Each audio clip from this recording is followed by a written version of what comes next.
was a beautiful day and Angelica was in the garden. She was feeling really happy because it was actually her birthday and the king had given her a lovely birthday card. And the king was in the kitchen talking to the cook. "Good morning, Your Majesty," said the cook. "It's not often we see you in the kitchen." "Well, no, the thing is I'm in a bit of a pickle," said the king. "You see, it's Angelica's birthday today and I'd made her a birthday card and I wished her happy birthday and all that, but I forgot to see about a birthday cake for her." "Oh dear," said the cook. "That's a pity, sir, because if I'd had more notice I could have made her a really splendid cake. But as it is, I'm terribly busy. I've got all next week's menus to do, and now I've got to go out and see to the shops and get everything in on the order." "Oh, that's all right," said the king. "I'm going to make the cake." "You, sir? Have you done any cooking, sir?" "Well, no, but I used to occasionally ask my granny, and she used a recipe, and she just did what it said on the recipe, so I expect I can do that too." Well, it's not quite as simple as that, sir, but, oh, that'll be all right. I'm sure I can do it. All you have to do is find me a recipe." Right, sir." "There you are, Your Majesty. There's a recipe for a nice sponge cake. And when it's done, we could decorate it. We could put some Angelica on it." "Angelica? Oh, no," said the king. "Angelica's much too big. She'd squash it." "No, Your Majesty. There's another kind of Angelica, a sort of cake decoration. It's made from a plant, sort of stems that are a bit like parsley, and it's cooked with a lot of sugar. And then it tastes really good, and you can cut it up and put it on a cake." "Really?" said the king. "What does it look like?" "I'll show you," said the cook. "Here we are, sir. This is the Angelica. Have a look." So the king peered closely at it. "Oh, yes, I can see it looks like plant stems. Does it taste nice?" "Well, yes, it tastes quite sweet, sir. Why don't you try a bit?" "Oh, yummy," said the king. "It does taste nice. It's very sweet. I think I'd better just have another bit, just to check up." "Wow, yes, that tastes very good indeed. I think, sir," said the cook, "I'll just put the rest of it away for when we really need it." "Okay," said the king. So the cook found a nice big apron and put it on the king, and the king got on with his baking. "Let me see," he said. "I'll look at the recipe. It says cream, butter and sugar in a bowl." "Okay, well, I've done that, but it didn't say anything about cream on the list of ingredients. Never mind, if that's what it says, I suppose I'd better do it." At that point, the cook noticed what he'd done. "Excuse me, sir, but why did you put cream in there?" "Because it says so," said the king. It doesn't mean you put cream in it. It means you have to mix the butter and sugar together until it's like cream. It's all soft and mixed up and quite pale in colour." "Oh," said the king, "another of these words that means something different from what I thought it meant. Oh, well, all right, but I can't possibly do that. Look at the butter. It's much too hard. I'll never get that to mix up." "No, sir, because you took the butter straight out of the fridge. I tell you what, I'll soften it. In fact, maybe I'd better help you a bit with this. So I'll take the cream out and I'll just start mixing things up." So the cook did. He put in the eggs and he put in the flour and he added a little bit of milk and he got it so it was pretty well mixed, but he gave it to the king just to finish off. So the king finished his mixing and then he very carefully put the mixture into a tin and didn't spill very much, and then he popped it in the oven and he said to the cook, "You get along now, I know you're too busy." And then the king switched on the oven and he turned it up so it was quite warm, and then he felt it wasn't really warm enough. He wanted it to cook quickly, so he turned it up a bit more and then a bit more and then just a little bit more for luck, and then he went outside.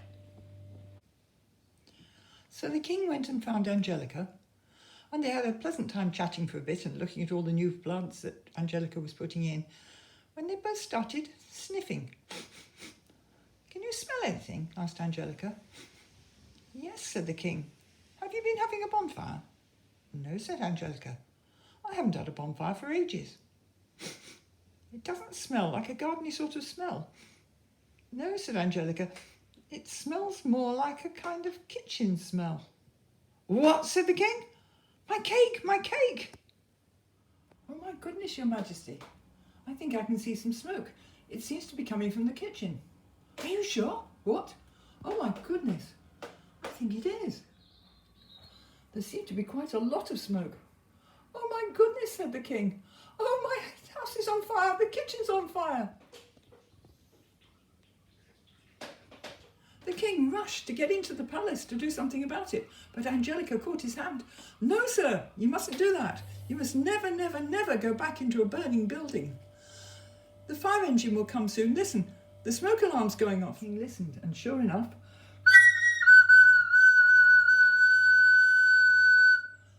"That's the smoke alarm," said Angelica. "The fire engine will be here soon. Listen, can you hear it?" "You should hear it soon." And then they heard, "Nino, Nino, Nino, Nino, Nino, Nino, Nino, Nino." Then the cook and his friend came hurrying up. They'd heard the noise of the fire engine while they were out, and they were really worried, so they had hurried back to the palace to see what was going on. Then they saw the fire chief come round the corner in his big yellow truck. "Good afternoon, Your Majesty. Crisis over, all sorted, no problem now." "But what was burning?" asked the king. "Nothing was actually burning, sir, but some things had got very, very hot." "Oh, maybe my cake has been spoiled." "Well, actually, sir, we think your cake was the problem. Maybe the oven was a bit too hot, sir." "Oh dear. Oh dear, yes, I think perhaps that was the trouble." "Well, it's all right now, sir, but you won't be able to use the kitchen tonight, so there's no cooking tonight, I'm afraid. It might be all right by tomorrow." The king was very upset that he'd made a mess in the kitchen and they wouldn't be able to have a proper supper cooked for Angelica's birthday. "Don't worry, sir," said Angelica. "What you did was a very noble and kingly thing to do. Have you heard about King Alfred?" "No," said the king. "Well, King Alfred was a very famous king who lived about 1200 years ago, and he was a very good king, but he had some enemies. And one day he was escaping from his enemies, and he hid in the house of a woman who said, 'Yes, come in if you like, but would you please keep an eye on my cakes, because I'm baking them by the fire, and I've got to go out for a minute.' So the king said yes, he would, but he didn't. He was so busy thinking about his escape that I'm afraid he didn't actually watch the cakes, and they burnt." "Well, I'm very pleased to know that," said the king. "So it was perfectly all right if you're king to burn the cakes?" "He only did it once, sir," said the cook. "Well, that's all right, because I shall only ever burn them once, because I've decided I'm going to give up cooking." Now that the king was feeling so much happier, he started to get everybody organised. He turned to the fireman. "Mr. Fireman, by the way, have we met before?" "No, sir, I don't think so. Though I do have a brother who's a policeman. Maybe you met him?" Possibly," said the king. "In any case, would you like to stay for tea? Because it's Angelica's birthday, we ought to have a celebration. And I have decided that we'll have a takeaway meal. That means we won't have to use the kitchen. And Angelica, you can choose what sort of takeaway you'd like." "Would you like fish and chips?" "Well, actually, no, Your Majesty. I'd really rather have Chinese." "Okay, fair enough. It's your choice." "Right. And so if you and Mr. Fireman could get on and organise the garden, we'll have a picnic out here, and I want a word with the cook, because I've got a splendid idea." So they set the camping stove up, and the cook made a pancake. A nice round, neat-looking pancake.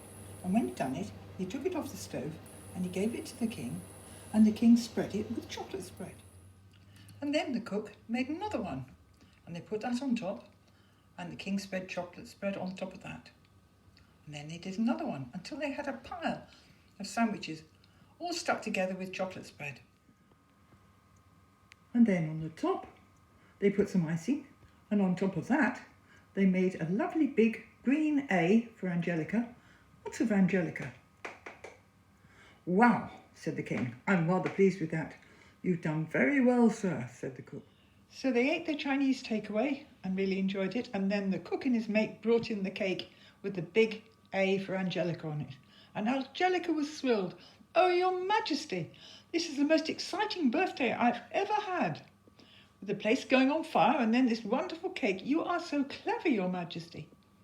And the king was really pleased, because people called him nice names sometimes, like they said he was kind and friendly and helpful. They didn't often say he was clever, so he was thrilled to bits.